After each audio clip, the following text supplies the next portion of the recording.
Test to see if the wiper arm will pull far enough away from the windshield to allow the old blade to be rotated upward until it releases off of the wiper arm.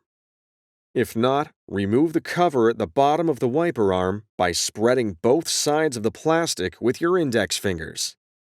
While you are spreading the sides of the cover, lift the cover up with your other fingers.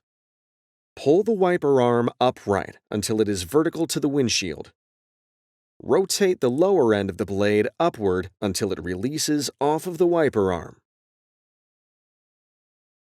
Before installation, remove the plastic protector from the blade rubber. Locate adapter A. Match the arrow on the adapter with the arrow on the blade, and lower the adapter into the cavity in the top of the blade. Push the adapter forward until it locks in place. Raise the wiper arm.